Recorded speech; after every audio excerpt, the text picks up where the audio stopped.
Good evening, everyone. On behalf of ANMI Western Region, a very warm welcome to all the guest speakers, Arjun Shah, Chairman, Mr. Mahesh Kumar, Vice Chairman, and members joining us today for this crucial webinar. In an era of rapid regulatory shifts, staying compliant is not just a requirement, it is a cornerstone of operational excellence. Today, we delve into the technicalities of reporting and grievance redressal to help you navigate these processes with greater precision. We will be covering today two topics: regulatory reporting and common mistake to avoid, and penalty review application. To guide us through these topics, we are privileged to have an esteemed panel of experts from the NCL. Ms. Shivani Dalvi, AVP, Monitoring and Supervision, 18 years of rich experience across several verticals in NSE and NCL, such as investigation, collateral management, inspection, and project management. We have Ms. Divya Potdar, Chief Manager, Enforcement and Grievance Redressal, 16 years of rich experience across several verticals in NSE and NCL, such as Investor Service Cell, Investigation, Clearing and Settlement of Debt Market, Enforcement and Project Management. We have next guest speaker, Ms. Shital Shah, AVP, Membership Compliance, having 18 years of rich experience across several verticals in NSE and NCL, such as membership compliance, collateral management, and project management. I welcome them all for today's webinar.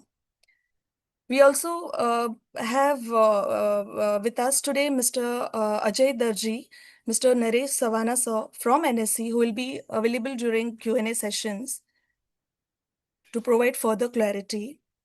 To set the tone for today's session, we welcome our chairman, Mr. Arjun Shah, to deliver welcome address. Over to you, sir.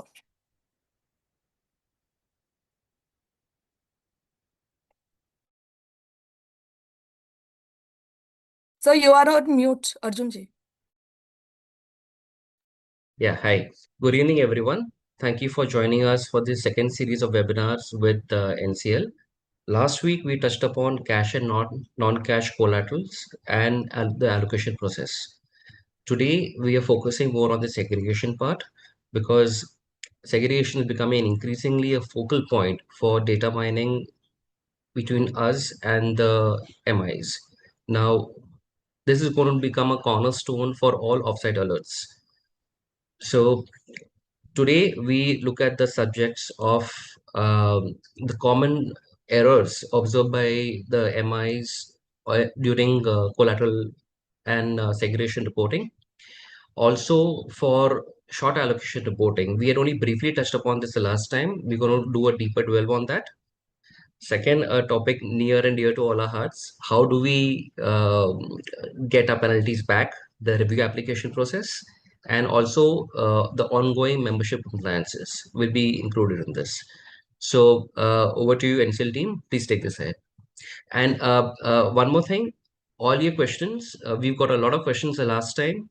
Please continue putting them in the YouTube chat box. All of them have been forwarded to NCL as and how they are able to they reply to that. So whatever questions you have, please do put them in the chat box. They will be forwarded to NCL. Thank you.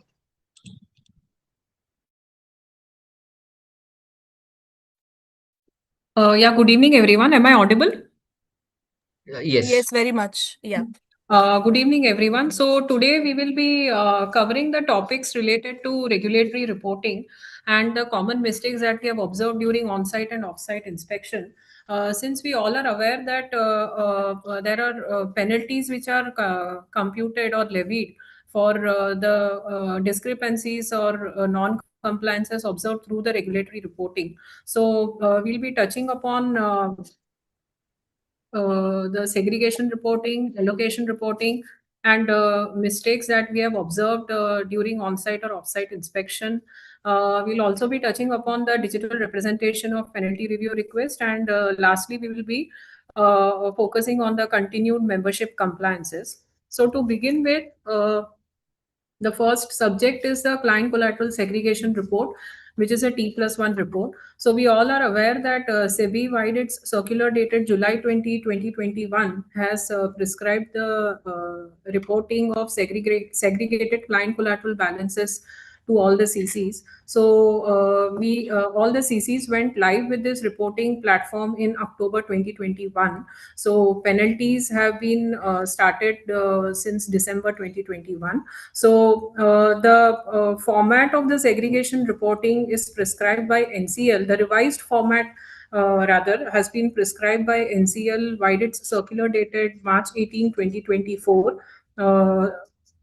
Through its circular reference number NCL CMPL 61186. So in 2021 and 2022, the formats were initially prescribed. Subsequently, we have revised the formats. So the latest format could be referred to by the members through 61186 circular.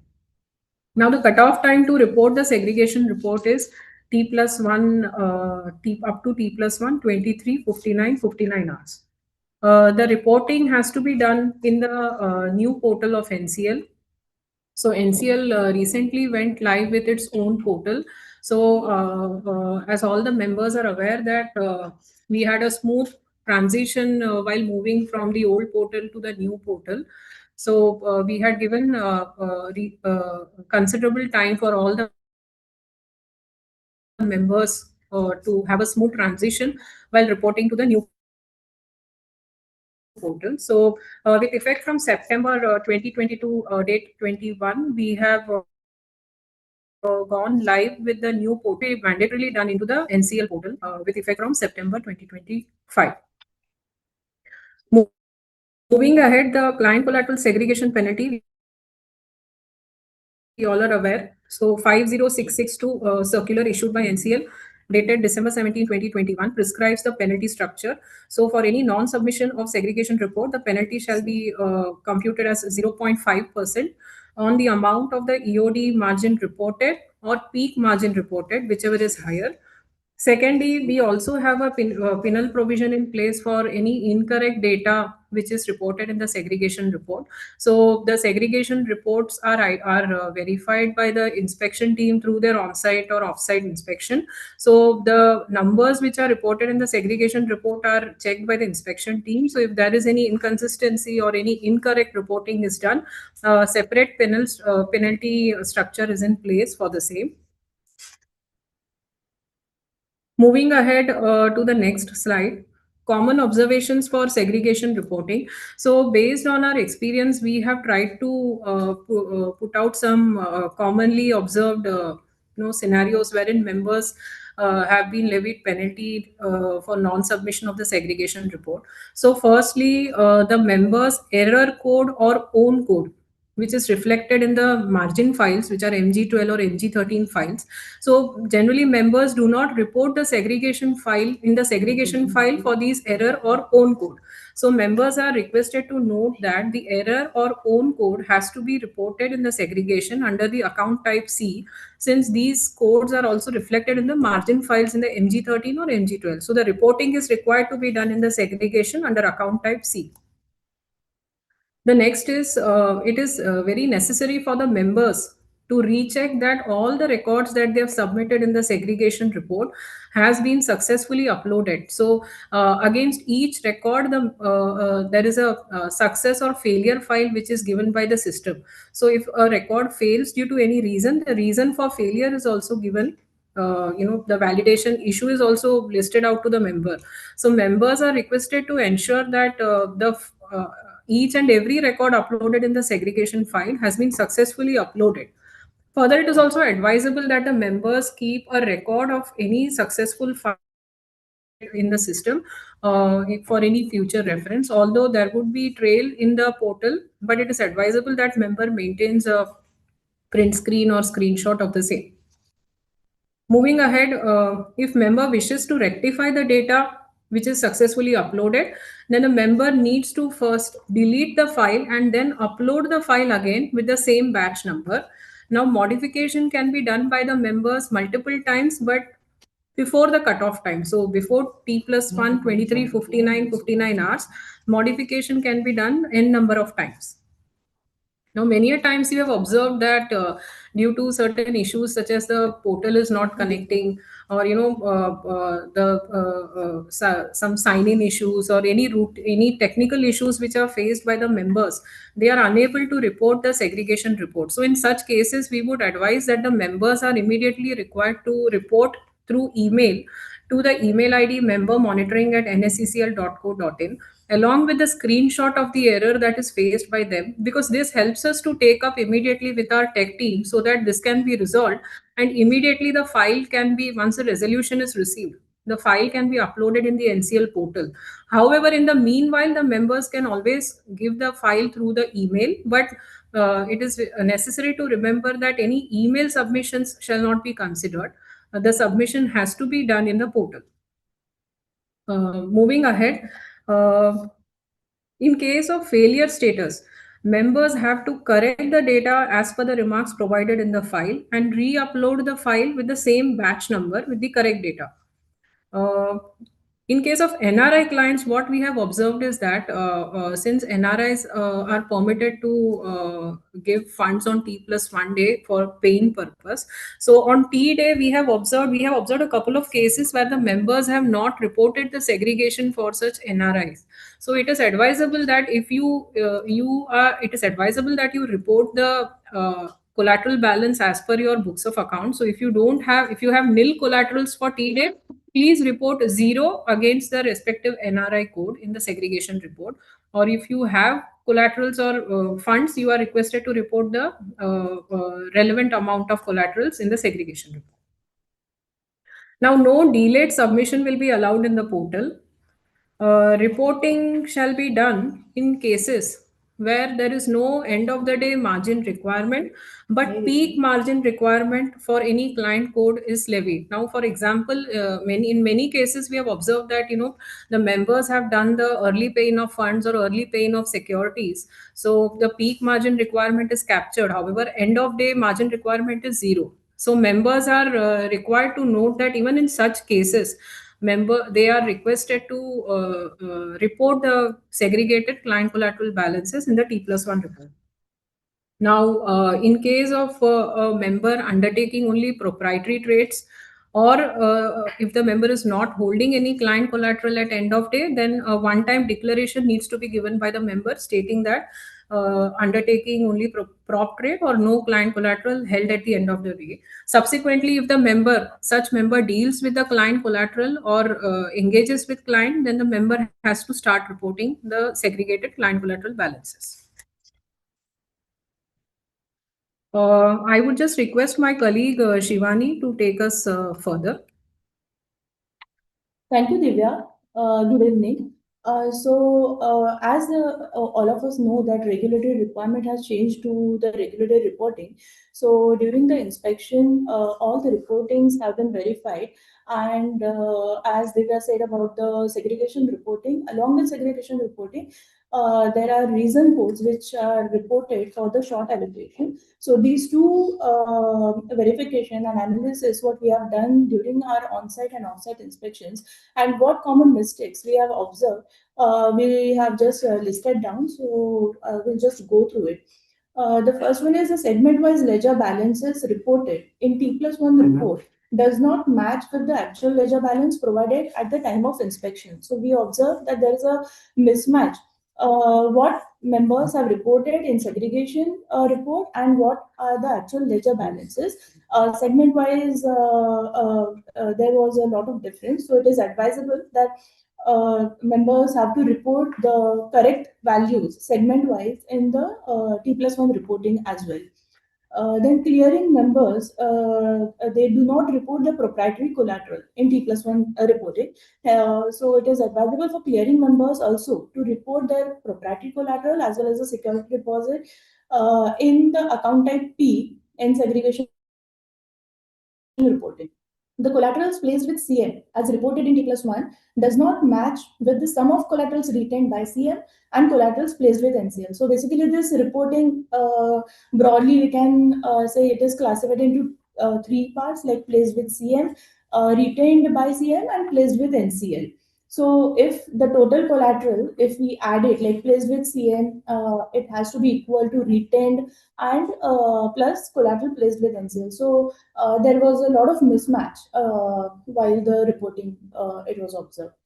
The collateral reported as placed with NCL do not match with the various reports downloaded by NCL to members on daily basis. So every day NCL downloads a file to the member about the collaterals which are placed with NCL, like called DTLS. Ideally, whatever the collateral is placed with NCL, it has to be reported in T+1, the same collateral in the column placed with NCL. But in many cases, we found there was a mismatch in this reporting as well. Then collaterals placed with other CC are reported to NCL. So it was observed that members are reporting collateral which is actually placed in other CC and still they are reporting to NCL. So earlier also we had, advised member to report the collateral only which is available with NCL, placed with NCL. It has to be reported to the NCL only. So you have to report the collateral with respect to CC. So please do not report the other CC collateral to NCL and of NCL to other CC. Then the clearing members are allocating collateral. So the next slide is about basically all the segregation reporting is compared with the allocation. And because there is a SEBI circular and a para 11 of SEBI circular says that member cannot allocate in excess of collateral reported in segregation reporting. Also, member should not allocate less collateral to the client as against the collateral reported placed with the NCA. So, to verify this, basically, uh, uh,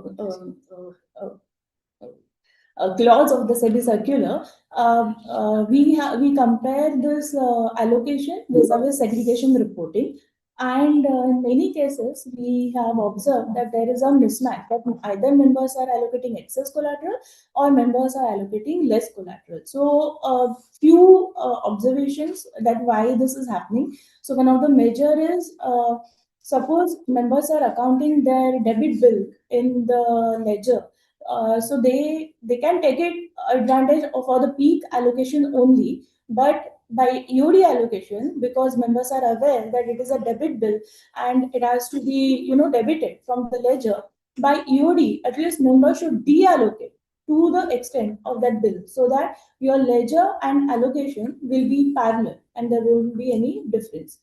Members do not deallocate funds payout given to the client by EOD, hence allocation is in excess to the extent of funds. Same that if you want to give some payout to the client, you are aware that by EOD you are going to debit the payout from the ledger.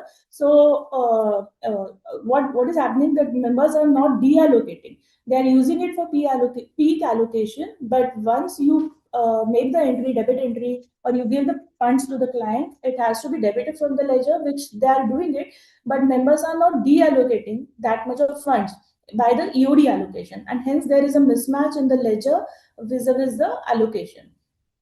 Members does not consider option value in segregation reporting, resulting into mismatch in allocation and T+1. So net option value at the CC gives the benefit in allocation, but however members are not considering the same while reporting segregation reporting.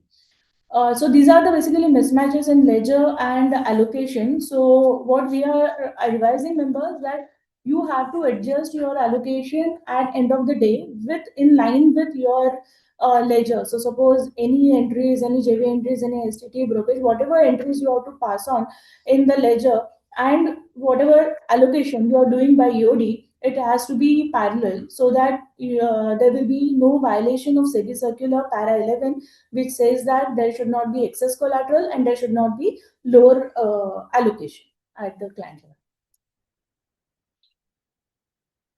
Then some of the members who have custodian participant codes as a client, for them we have observed that they are not reporting the collateral of the CP codes under this column placed with CM and retained by CM. So if any member has CP codes, they have to report under these two columns placed with CM and written by CM for this CP codes. Again, if those CP codes are there and if securities are received from the CP clients, and those securities are replaced to NCL. But what members are doing it because it is a client which is UCC in maybe CM and FNO in CP code, then members are replacing such securities in UCC and not in CP code. So at the CC level, you're getting a benefit at UCC level, and again, members are allocating from the to the CP code, so which is resulting into excess allocation for CP code. Then there is another major difference is amount lying in upstreaming or downstreaming bank account at end of the day, but the same is not reported in T+1 under retention column, or there is a mismatch in amount reported in justification code. So any funds lying in upstreaming or downstreaming bank account, and it is not reported under the retention column. Also, you have to give the justification code if any amount is reported under the retention code, but we have observed that there is a difference in amount which is reported in justification code and under the retention column. So that has to be avoided, and exact amount of retention has to be reported under the segregation reporting, and for the same you have to give the justification amount reported to be in the justification code. Now, one major basically observation we could analyze it, if the clients have a debit balance and if members are receiving any funds after the cutoff, then there is a difference in the justification code amount and retention column reported. So suppose say there is a debit balance of 100 rupees, and if member receives say 120 rupees, so you have to first cover your debit balance, that is 100, and the remaining that 20 only you have to, if that 20 is received after cutoff time and you could not upstream to the CC, then that 20 becomes your retention amount, and that has to be reported in segregation reporting under the retained column. And for the same, you have to give the justification code. Again, your bank may reflect amount of 120. So for the same, you may maintain reconciliation at your end.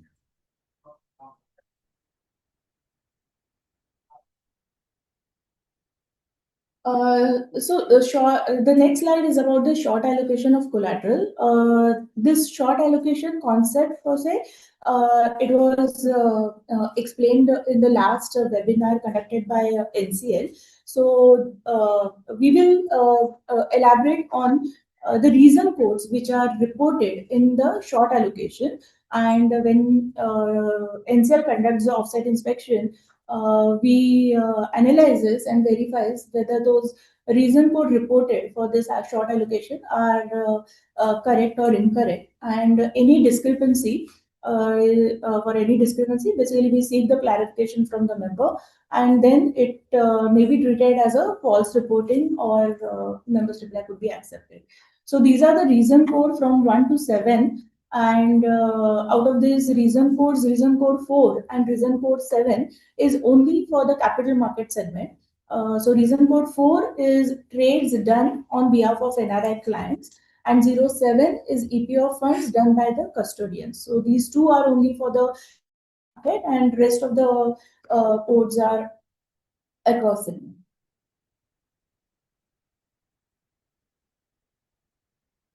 While doing this offsite inspection and analyzing these reason codes, these are where the basically common mistakes we observe for those reason code. So across all reason code, if we try to summarize it, Then there are these 4 points we could summarize it. Excess collateral is reported by member over a shortfall amount. So suppose in SA file, you have a shortfall of 100 rupees and you are reporting for say 150 for the reason code 1. So RC01, that is reason code 1, is for any collateral available with the other CC. So you are reporting the amount which is higher than the shortfall amount, and when you report that shortfall, when you report the higher amount and at that CC code, we are getting negative confirmation from the CC because that excess amount also is not available with the CC. So if it is only shortfall amount you want to report, then kindly report only that shortfall amount which is available at other CC. Then incorrect reason code reported by member instead of correct reason code. So we have 7 reason codes. So we observe, suppose I'm analyzing reason code 1. Then members are saying that it was a mistake, it was a human error, and we reported RC0, say 2 or 3 instead of RC01, and we wanted actually to report any other reason code, but we reported RC01. So this reply we are getting from the members, but again, if such kind of a reporting may be treated as a false reporting. So it is requested that you have to be very careful while reporting these reason codes.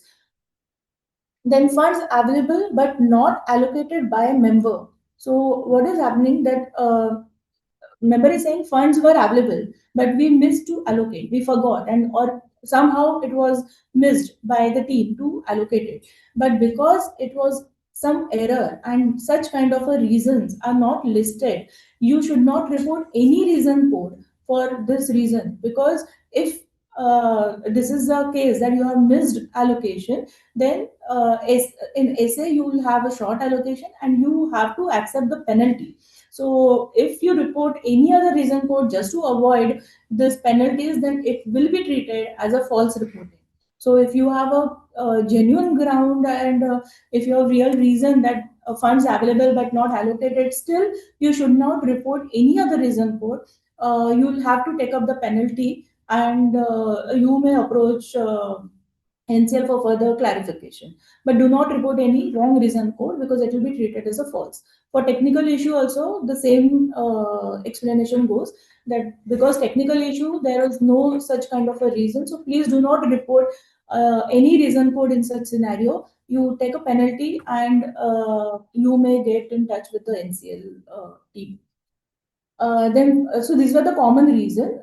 If we can just go and classify reason code wise the mistakes or the explanation. So reason code 1, basically reason code 1 is excess collateral reported at other CC. So when you have to do this reporting in SFI, you have to report the code, CC code also. So many times we have observed that members have reported incorrect CC reason code.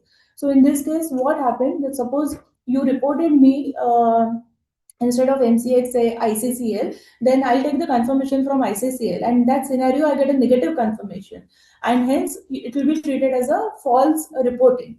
And whereas you may actually have a collateral with MCX, but just because you have reported those wrong reason, wrong CC code, this will be treated as a false reporting. So members have to be very careful while reporting reason code as well as while reporting the correct CC codes also. Then 02. So 02 is basically for the value of securities sold for which EPI has been done by end of the day to CC. So first scenario in this case itself is EPI has to be done, because we have observed that EPI is rejected due to intraday transaction, and still member has provided RC02, which is not accepted. Then we have observed that incorrect value is reported. So in the circular also, we have specifically said that members can only report margin for securities sold for which EPI has been done subsequent to sale by on T day. And so whatever, suppose capital market, whatever the margin is blocked towards the sale transaction, only that blocked amount, whichever will get released after the EPI is done, and you have taken the position in FNO segment, then only that blocked collateral towards the sale transaction has to be reported in the RC02 value. So in the current today's scenario, 20% in capital market is blocked, then you can only use RC02 value as 20%. And while if you are taking the position in FNO, then you have to allocate uh, rest of the allocation from your proprietary, and you can report only the 20% of value in RC02. Further, if you are taking the position in FNO by EOD, because this RC02 in FNO segment is only for intraday snapshots, it is not for EOD snapshot. So if it is in FNO by EOD, you have to allocate in FNO. You cannot give RC02 for EOD allocation. It is not accepted. Then RC03 is trade executed in the wrong client code. So we have observed that actually client code is modified only at member back office, and it is not modified at exchange or NCL level. So in this scenario, this is not accepted. Also, wherever there are own and error codes, uh, in suppose for own and error codes also, this RC03 code is reported in SA file. But however, if code is modified and taken into error, then you have to allocate to error or to the own. So for those scenarios also, you cannot use the RC03. Then RC04, which is only to be used in the capital market, and because this is for NRI. But while doing this analysis, in many scenarios, we observe that there is a mismatch in what members have reported client category in UCC portal and what is there in the back office portal. Also, at the time of execution of the trade, and when you are reporting that RC04 in short allocation, that client has to have that NRI status. We have observed that it was not the NRI status, and still members have used that 04. So this is false reporting for the short allocation. Then 05 is allocation request submitted to CC. However, allocation request accepted later. This is also being used most of the times wrongly by the members, because members are not allocating upfront to the clients, and because then they are getting short allocation, they're just randomly using the RC05. So please do not do that, because it will be treated as a false allocation and false reporting.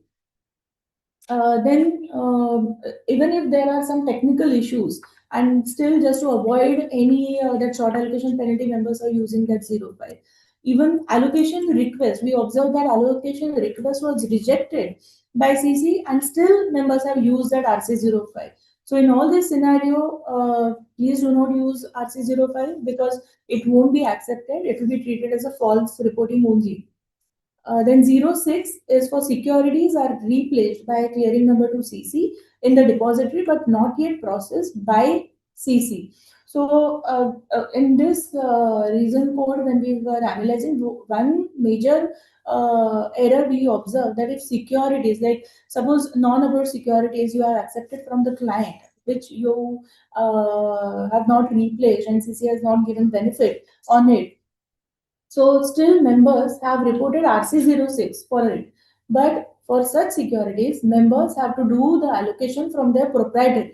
So if securities are unapproved securities and you are accepting it from the your clients, and of course CC is not giving benefit to you on it, but for allocation you have to do it proprietary allocation to the extent of the non-approved securities available with you. So as I said earlier also, for all this reason code, if not reported correctly, it shall be treated as false reporting, and false margin reporting penalty structure shall be applicable for such instances.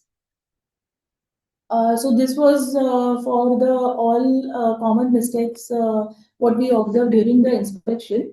Again, I'll ask Divya to continue with the penalty review request. Thank you. Yeah, so moving on to the digital representation of penalty review request. So NCL has made available a portal for all the members where digital representation of the penalty review request can be done. So currently, three types of penalty review requests can be made through the portal. In case the members feel that there is any discrepancy in the penalty that was levied. So client collateral segregation reporting penalty, short allocation penalty, and client margin reporting penalty. So as per our circular dated August 23, 2023, 58063 reference number, members are advised to reach out to NCL within 7 days, 7 working days from the date of the penalty being made available.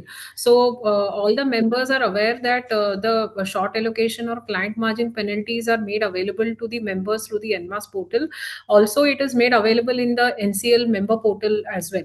So segregation penalties are also displayed in the member portal. So members are requested to check on a daily basis all the penalties that are reflected in the member portal as well as in the NMAS portal. So if there is any discrepancy which the member feels, then it is necessary that the member reaches out to NCL within 7 working days. So these are the stipulated timelines. If the members are not reaching out to NCL within the stipulated timelines, they need to give us justification as to why they are reaching out to NCL with such a delay. Moving ahead, after raising the penalty review request, the members are also requested to check the status of their penalty review request. So many a times what happens is the member raises the request in the portal, but the status against that portal would be a failure status. So now in such cases, the requests which are with the failure status are not considered by NCL. So the unless the status of the request is success, those are only taken up for further processing, because we at NCL, we do not know whether the such a failure status needs to be member wants to pursue it or member does not want to pursue it. So it is upon the member, it is a member's responsibility to check whether the status of that penalty review request is success. If the member faces any technology issues, I mean technical issues, such as how to upload the file, how to put the request in the portal, we have issued an FAQ through our 66692 circular dated Feb 14, 2025. So in this circular, in this FAQ, you can see that all the issues, frequently faced issues by the members while raising the penalty review request, have been summarized. In detail, we have put up each and every issue which has been faced by the member, and we have answered the questions. So members are requested to have a look into this FAQ. Next is the review request. Now, once the member submits a review request to NCL, the team at NCL goes through the review request and analyzes. There are certain documents, supporting documents or evidences which the team would require to, take it further. So the team generally sends the documentation part or additional evidences that they require through the portal. So comments are inserted in the portal against your relevant case ID. So if the and certain time period is also given to respond. So if the members do not take their review request seriously and they do not provide the necessary clarification or supporting documents to NCL within the stipulated timeline, then to a certain extent some reminders would be given, but beyond certain point of time the such review request will be closed, because it is in the interest of the member to to be cooperative as far as penalty review request is concerned. Now, moving on to the next slide, it is very necessary to note that no penalty review request shall be accepted through email. So many members just put an email to the member monitoring team. Please note that any review request put out in the email will not be accepted. Members have to raise the penalty review request through the portal. While raising the penalty review request, many a times we have observed that the members just give us a 2 to 3 liner reason, like the EPI was done, securities were not considered, that's it. So we do not understand what is the nature, what is the reason for seeking review. The detailed sequence of events need to be explained by the member. It is in the member's interest to explain in detail the chronology or the chain of events as to why it is seeking the review, what exactly happened. If it was a technology issue, what was the technology issue? Again, for such technology issues, certain documents are required, which is listed out in our FAQ. If it was an operational issue, like the system did not work, you have to elaborate in detail. Just giving us a 2-3 liner explanation is not sufficient for us. Again, there will be a to and fro from member to NCL, to seek the detail of the event. So it is in the interest of the members to give us a chain of events at the time of raising the penalty review request.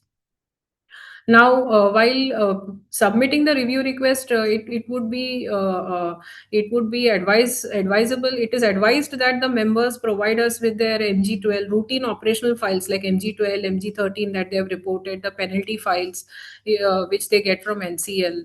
If in case if the member has done the early paying, then the CEP file can be provided, because these are the routine documents or routine evidences that we at NCL require to proceed with any penalty review request. So if at the time of raising the review request these are provided, then we don't have to waste time in to and fro. Now, in many cases, the NCL team also seeks for a CA certificate, which is to be provided by the members. So members have to note that the CA certificate should contain the UDIN, and it would be preferable if the CA certificate is provided from the CA firms which are empaneled by the exchanges.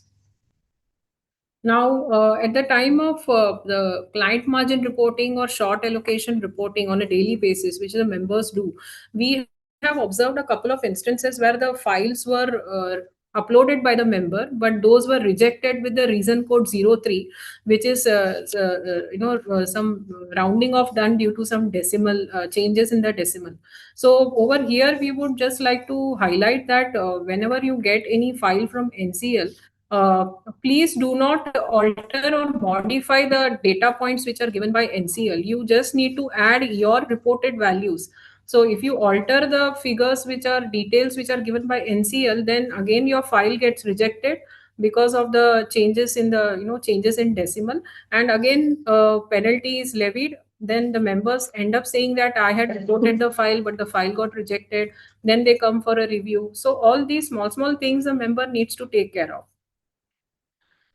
One more thing we would like to highlight over here is that all the review requests which are received from the members, these are analyzed by the team at NCL in detail, and the review requests are presented before the relevant authority, which constitutes the committee of board of directors.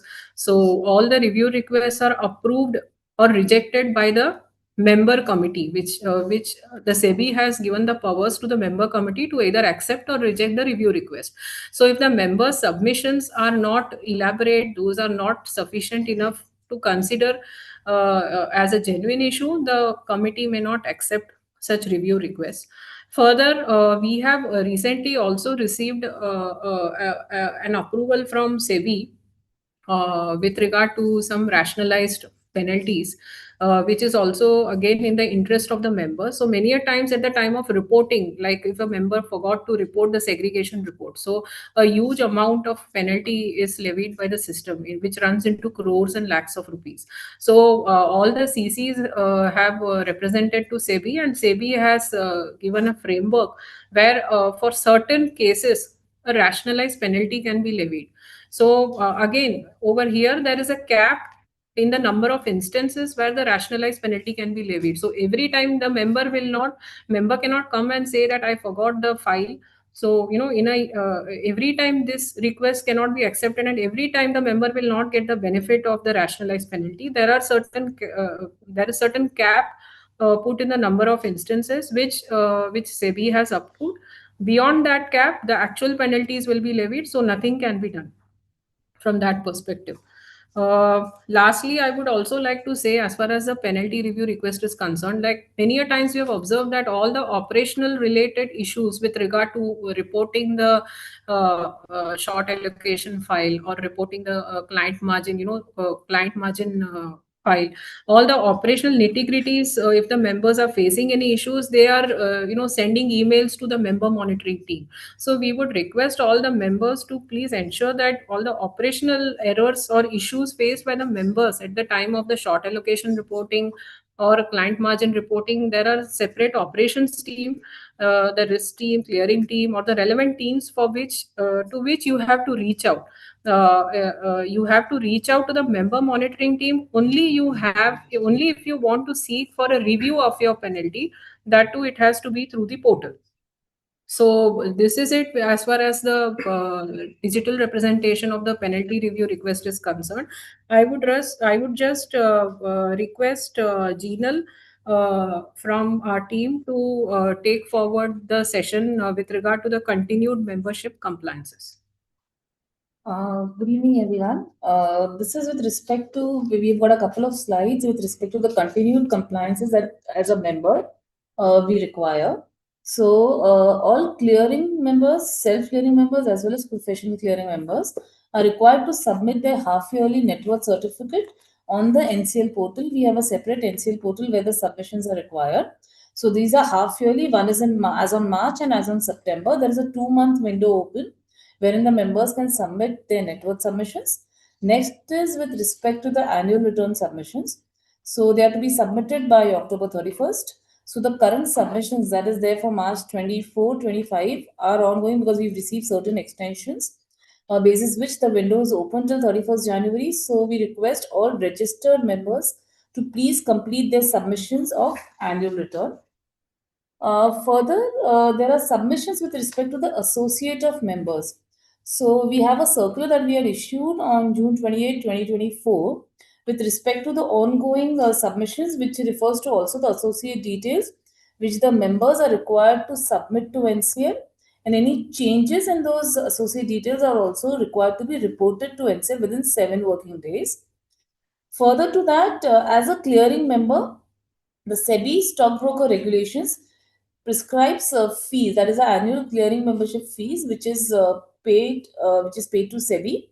So the fees every year is collected from the member by NCL and remitted to SEBI. So these are the fees are applicable for futures and options, currency derivatives, commodity derivatives, debt, and RF segment. So members are requested to ensure that the payment is done. The circulars are issued by NCL with respect to when the accounts would get debited for collection of these fees. Further, with respect to, there are certain event-based compliances which also the members are required to submit and take approvals and intimations for NCL. So these are basically material changes that are there in the members, basically with respect to shareholding, directors, or any change in category, any upgradation, change in name. So we issue master circular wherein we have given what are the process for intimating or taking some approvals with respect to these material changes. And just a last slide wherein we would just be putting in what is the base net worth requirement for all the members. Please note that this requirement is basis your registration with NCL. So if you are a self-clearing member, it is 5 crores. A clearing member requires a 15 crore net worth. This is the base net worth. And the professional clearer member is a 50 crore net worth. And please ensure that the submissions of short net worth are done on time. Non-submissions as well as shortfall in submission would initiate would get into a penalty, or there would be blocking of deposits also. We've referred the circulars also in this slide. So please refer and please ensure continued compliances with NCL.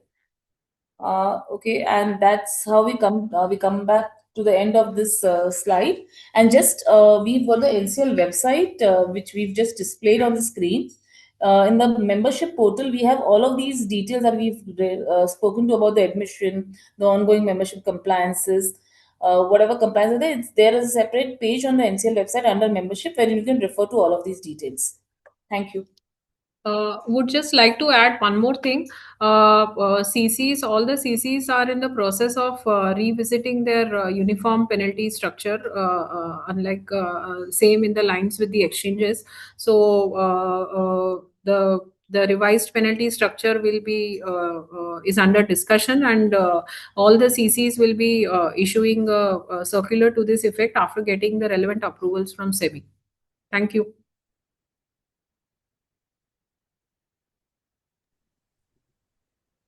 Thank you, team NCA, for giving detailed representation on the topic. Now we will start with a Q&A session. So before I read out the question, I request all the members, if they have further queries related to the topic, they can just put it in the chat box of YouTube link. Yeah. So the first question is penalty on band mismatch? Yeah, so band mismatch is basically para 11 of the SEBI circular dated July 2021. So there is a penalty structure in place for any incorrect allocation or any incorrect segregation. So yes, there is a penalty structure in place. 59930 is the penalty circular issued by NCL. In that circular, you will find two penal provisions, one for incorrect segregation reporting and one for incorrect allocation. Okay. The next question is, as per caption subject, for the purpose of securities valuation at NCL, including short allocation monitoring, the securities are valued as per EPSEC haircut, but while doing margin reporting and margin collation, exchange has clarified to consider the VAR file. Now in back office, we are uploading the VAR file for the margin reporting and co-location. Now there is higher haircut in NSE as per EPSEC file compared to VAR due to this client uh, come under short allocation due to haircut difference. How to report this short allocation? Yes, so for the short allocation, you'll have to allocate it from the prop if there is any kind of this difference, AppSec and VAR. So allocation has to be done, and you may do it from your proprietary allocation. Okay. The third question is collateral valuation calculation for stock is from NSC BSC Bhav copy. How we manage the valuation for MF and bonds and government securities. How we can found all closing price in one file. We have clients who are SEBI debarred. These clients are marked as inactive at exchange level. There are credit balances lying in our ledger for these clients. We seek your guidance for transferring these credits to proper accounts. Question number third, that how can we found all closing price in one file? So we will forward this to our operation team, and they may look into it. For question number four, Okay. I think can Naresh or Ajay? Yeah. Ajay? Okay.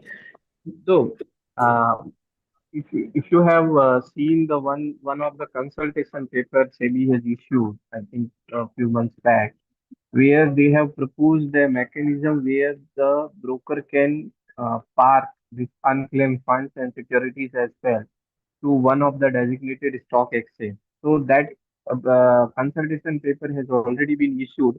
Once a final circular is issued by SEBI and then operationally it is channelized by all the MIs, then all these funds which are currently with the broker, that will be with one of the MIA, and then after certain period of time this would be transferred to the IPFC. So as of now you have to keep your inactive clients funds with you only, because as of now there is no mechanism for any MI to take this fund into their account. But once the SEBI consultation paper and after that any subsequent circular is implemented, then uh, all the brokers would have a would be in a position to transfer these funds to the MI.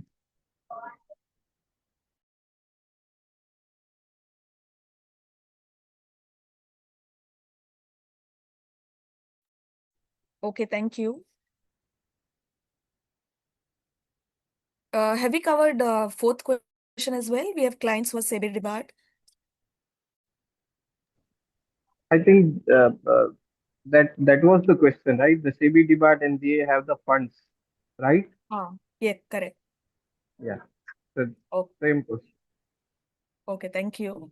So the fifth question is how to show the values in JK L&T columns when early paying of funds are given in segregation reporting?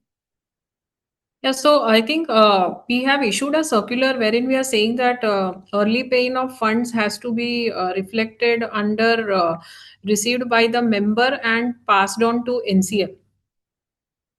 So there is a circular issued in this regard. So since Okay. early paying of funds is funds given to NCL, it will be reported under placed with NCL, and as far as the receipt of funds is concerned, it will be reflected in the ledger balances. Okay.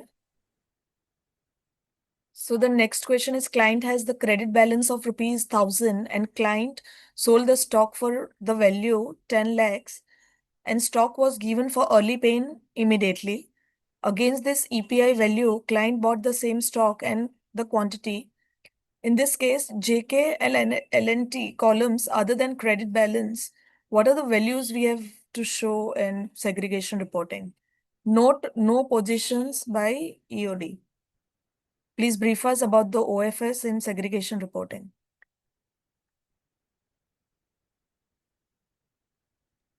So I think over here the credit balance already is 1,000 rupees, and early paying is done to the extent of I mean 10 lakh. So I think in the unclear ledger balance you would be reporting 1,000 plus 10 lakh. Naresh, please correct me if Hello. there is any So, the, discrepancy. so this is the 1,000 rupees is the credit balance that member will continue to report, and as a ledger balance of that particular client. Now the client has sold value of rupees 10 lakh, and that he has also given as a early paying to clearing corporation. And so that much of amount, whatever he has utilized for the margin obligation, that he can report one column in the EPI. EPI column is there in the segregation submission. So there he can report. But whatever has been utilized for the by the broker for the margin obligation, to that extent he will report. We are not saying that he has to report 10 lakhs. He has utilized 8 lakhs and he can report 8 lakhs. So whatever to the extent of utilized towards the margin, that member may report in that particular EPI column, and the ledger will balance will continue to be reported as per the actual books of account, which here in this case is 1,000 rupees. Now, with respect to the OFS, OFS is also clarified in the one of the circular issued by exchange also, and the CCs also, that OFS any money include early paying of the funds, including the OFS amount, that needs to be reported as placed with CC, because that money is not with the broker and it is lying with the clearing corporation. So they have to report with the clearing corporation. They should not report in the column retained with the TM. Okay. So regarding the OFS part, the members can refer to the circular 64088. 64088. Yeah. Okay. Thank you, madam. The next question is it okay that the column depicting client fund retention with TM, the total of that column is less than the bank balance when we receive funds from debit balance client? Please explain the purpose of settlement amount column and what figure need to be reported under that. Yeah, so if the debit balance of the client is 100 rupees, and for example, the client has given funds of 110 rupees. So we have mentioned this, elaborated this scenario in our FAQ also. So in the bank account statement, 110 would be reflected as a credit. So member can adjust that 110 towards 100 and balance 10 rupees if it is retained by the member, then 10 rupees can be reported under the retention column in the segregation report. So now when the inspection team comes for ask for this discrepancy between the bank statement and the segregation, because in the bank statement 110 would be reflected and in the segregation under retention 10 rupees is that would be reflected. So for this purpose the member is required to maintain a reconciliation at its end for such cases where it can it can just inform the inspection team that what is the reason for such discrepancy, and such instances could be an acceptable thing. And additionally, Sheetal, hearing when even though this query says that the debit balance client, actually it is not a debit balance client. End of Okay. day, the client is having 10 rupees positive balance. So actually, Okay. it's a credit balance client. So you will be Correct. reporting 10 rupees ledger balance. So then against that, you will have to definitely show either it is with the written with TM or if it is placed with the CC. If it is not placed with the CC and it is lying in the broker's bank account, then it has definitely come to as a written with TM. But it is end of day, it is a credit balance client. It is not a debit balance client because the Okay. client, if it is debit, assuming this, if it would be a reverse situation where the client was having 100 rupees debit, then the client has transferred 90 rupees. So Correct. overall end of day, the client is having now negative 10 rupees. So this is a debit balance client. Here, broker will not able to show any amount with either with himself also or with the CC also because the client is negative balance. So negative figures cannot be, there are the further column of segregation written with TM all will become zero because there is no positive collateral which broker has to show as a either written with the TM or with CC. It is a negative balance. So when end of day position of the client is completely negative, then there is no question of uh, showing it where and how. But when if it is a credit balance client, then whatever balance is available, whether it is with TM, then he has to show in the written with TM column. If it is already placed with CC, then he has to show with the place with CC. That's all. Correct. Thank you for clarifying on this query. Moving on next, please clarify interest charged by broker on 50-50 cash non-cash matter will be on PIC margin on the basis of snapshot shared by exchange, or it should be on EOD margin. The question is not clear actually. Interest charged by the broker. And one more thing is that interest is something which is, broker and the client decide. It's not something where the exchange will come or any CC will come into it. It is the commercial term and condition which is decided by the Okay. broker Ex and the client, ex and it's just part of their tariff sheet. So whatever they decide and whatever client decides, that has to be seen in this regard. MIs would have no kind of any does not have any offer to say, and since there is no regulatory requirement on it. Okay.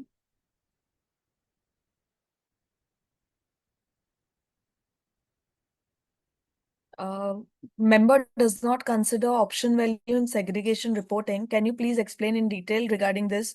What option value you are considering? So this is also we have mentioned in our FAQ, which we have put it on the website under the segregation and allocation. So this point is basically when refer to 10.7.2 of consolidated circular, that is collection of option value in cash. Okay. So CC gives benefit. CC gives allocation to the members, clients to the extent of the option value. So and since CC is providing the benefit, it is expected that the members also reflect that in their segregation report as received and passed on to NCA. See, it should be the part of your ledger balance. So if any Correct.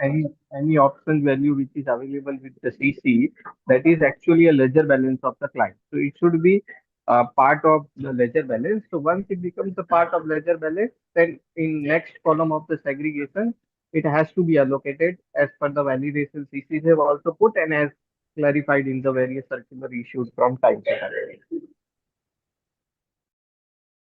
Okay, thank you for clarifying this query. Um, Please guide us. What about clients margin reporting in clients margin report? What about client margin reporting? Whether we should include all exchanges collateral or any specific exchanges? Naresh, can we request you to please See, while I'm not sure in which I think if the broker member is talking about MG13. So in MG13 there is no change with respect to what is to be reported and what not to be reported.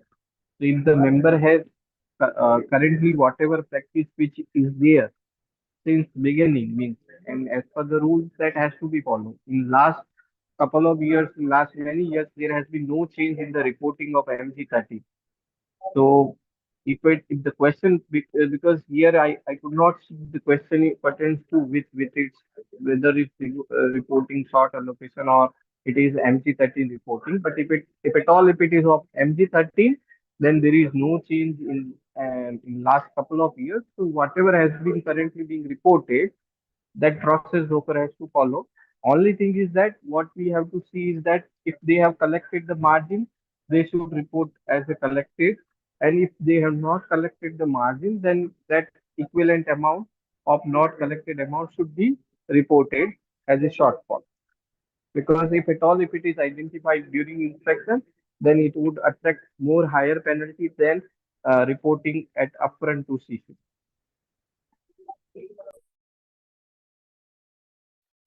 Okay. Moving on, next question. Please guide us in segregation reporting. Which price and haircut has to be considered for collateral value when settlement holiday and equity market are closed and MCX is working? So I think there is a circular in place 66840 dated Feb 24, 2025.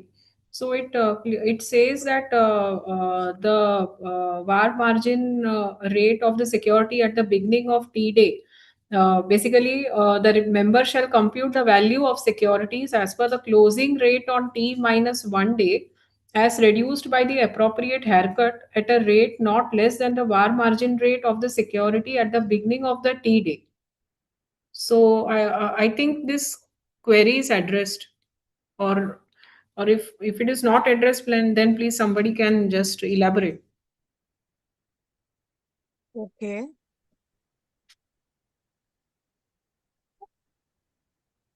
So I request member who has put this query in YouTube chat can elaborate and repost.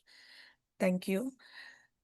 If we want to report the shortfall in NRO client where early paying is done, the code should be 02 or 04.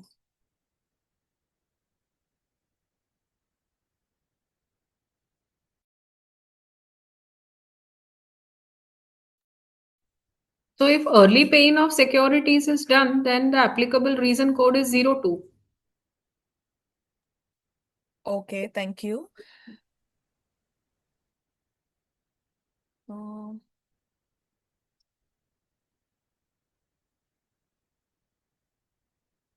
Please provide a circular which states that allocation given at EOD should be the same as segregation.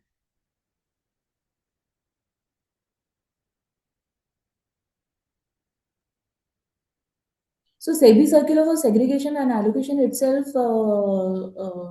has that mandate, para 11 of the same SEBI circular. Okay. For trading and clearing member with prop trading, can we submit one-time declaration so we don't need to do reporting daily? Is that understanding correct? Yeah, so earlier there was a daily reporting of a nil client collateral at end of day, or daily reporting of for members who are doing only prop trading.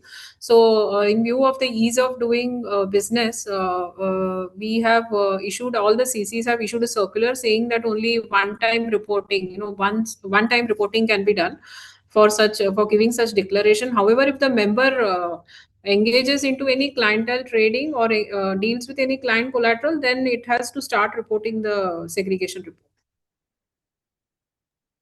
Okay.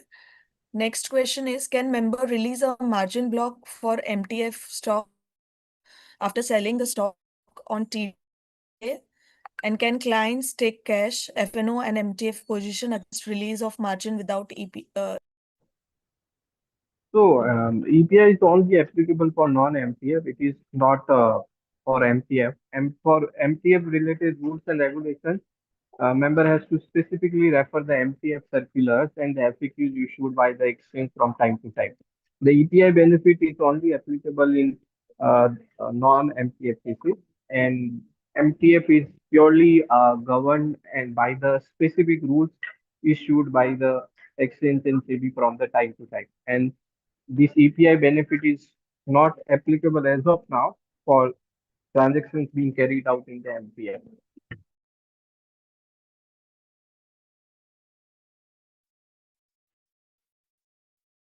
Moving on, next question. If client has 100 rupees, which is allocated to CC now, member has allocated additional 200 rupees on the basis of getting funds from the client and which client utilized in intraday. But as per the commitment, funds are not getting at EOD and allocate EOD with rupees 100 only. So in this case, any non-compliance happens, please suggest. I mean, client carried rupees 100 margin only.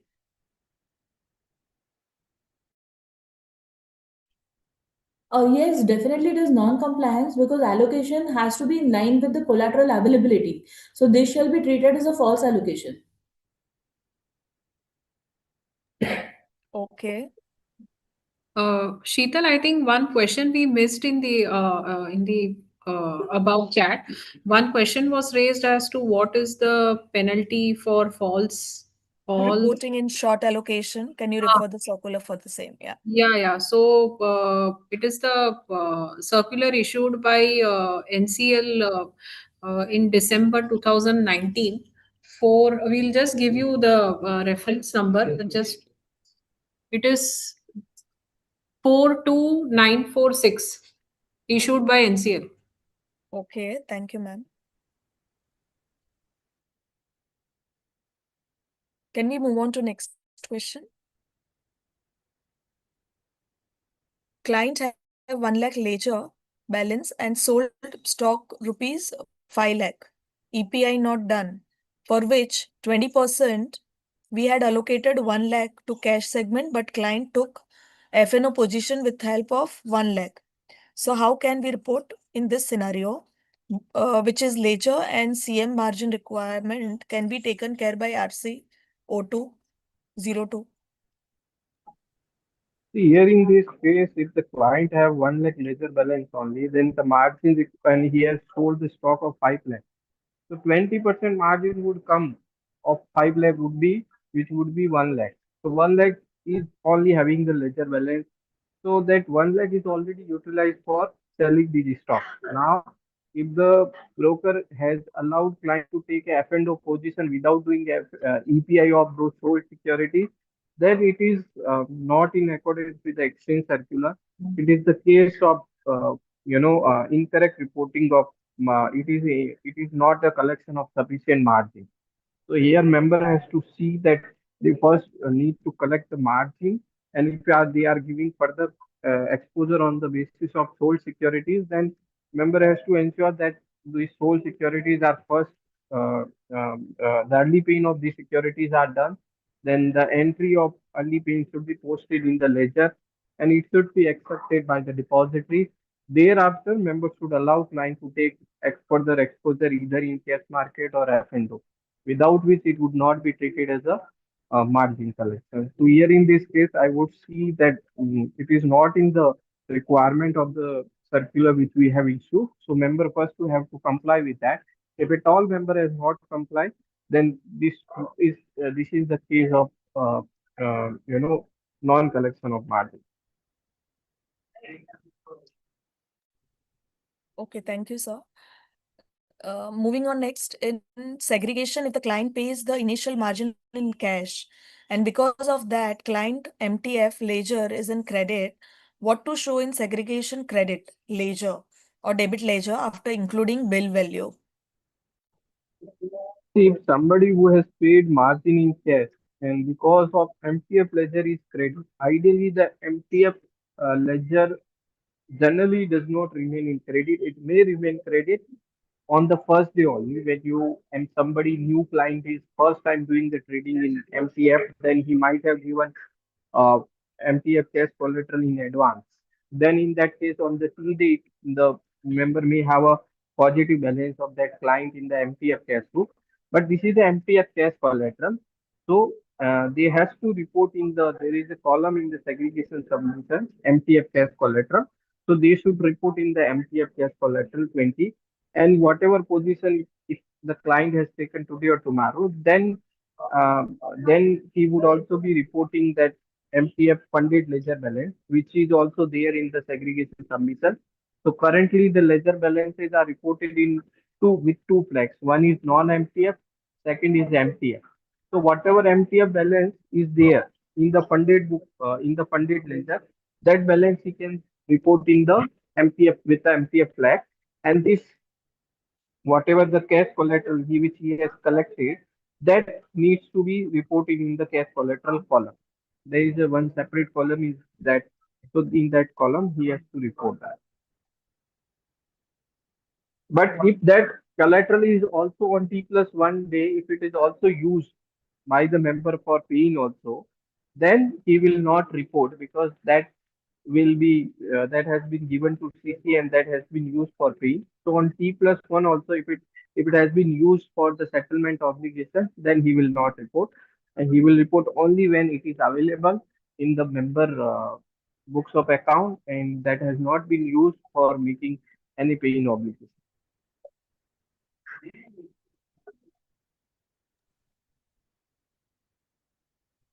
Okay. So that's all we had today, the questions. So we have covered up almost all the questions. And yeah, thank you, sir, very much. Thank you, ma'am, the team at NCL for clarifying our members' doubts. So, sir, any closing remarks? Uh, just to wrap up the entire presentation in one or two Just one sentences. more thing, if you allow, I just want to add one more thing here. Yeah, Uh, please, sir. yeah, it's a, since this webinar is related to segregation submission, I would like to tell everyone, all our member friends, that segregation is the only one file which is used by all the MIs, and the correctness of this file is very essential because you would be knowing that various errors are getting generated. So this needs to be taken.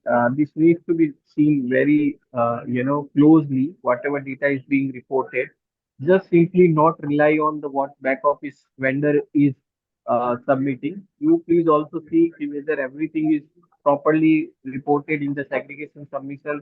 The logics are proper. If you have any doubt, please come back to the respective CC or the exchange and get it clarified. Now, one more thing is that which we have observed is that segregation data when you are reporting to NCL, many of members are, giving or uploading the duplicate data. So one client balance is coming twice, three times, four times, which is incorrect. And this is increasing the ledger balance of the clients also. Then eventually it allows, it is generating the wrong alerts also. And then when we go back to you, then you say some we have rectified, we did some changes. But whatever changes that you have done, ideally it should be in the guideline with the respective CC. So if the CC is there that you need to delete the file first, then you need to upload the entire data, then please do so. If you will not delete the entire data and if you are again uploading the same file with some corrected records, then your rest of data would also be there, then other data would also be there. So whatever process which has been laid down by the CC in case of correction modification, please follow that religiously, because otherwise it's giving duplicate records also. And you can also see what is the successful file, finally what file is there. If at all, if there is an ambiguity or if you need any clarity, please go back to the respective CC, check that and get the clarity over there, especially in case if you are modifying the record or if you are uploading file more than one time. Please ensure that at your end there should be a validation that there is no duplicate records are populated in the file. Otherwise, it will lead to a false generation of alert, and then it will eventually come to you as an incorrect reporting of data in the segregation submission, which anyway will attract disciplinary actions or penalty, whatever is there in the R circular. So I would sincerely urge all our member friends to take care of this, and please ensure that the data is whatever is reported in the segregation submission is correct. Thank you so much. Thank you, Nari. So I request Hello, can you hear me? Yes, audible. Hello, can you hear me? Hi, Yes, sir. Mahesh, you are audible. Yeah. Okay. Good evening, everyone. As we conclude today's session, invite our Vice Chairman, Mr. Mahesh Kumar, to deliver vote of thanks. Mahesh good ji. evening, everyone. As we conclude today's session, I'm honored to propose a vote of thanks on behalf of ANMI Western Region. Our sincere gratitude to the NCL for their unwavering support. Such collaborations are essential in navigating our evolving regulatory landscape. A special thank you to Mr. Shivani ma'am and Divya ma'am for their wonderful presentation, and to Jinal ma'am from NCL. Your detailed insights into regulatory reporting, segregation, and the penalty review process have been incredibly valuable. We also thank Mr. Ajay Daji and Mr. Naresh Savana for their invaluable from NSE for their invaluable uh, representations. Thank you to members for your time and active engagement. And also my sincere thanks to Mr. Arjun Shah, our chairman WRSE, for his introductory remarks. We hope the strategies discussed today have been valuable and will help streamline the workflows and operational compliance of members. Thanks to the NCL and ANMI WRC team once again for this wonderful digital session. Thank you for all being part of this learning journey. Thank you. Thank you, Mahesh sir. And yeah, thank you members for attending, and thank you NCL team once again for the support. Yeah, Thank you. we would also like to thank everyone for giving us this opportunity. So thank you very much. Most welcome. Thank you. Thank you. Thank you. Thank you.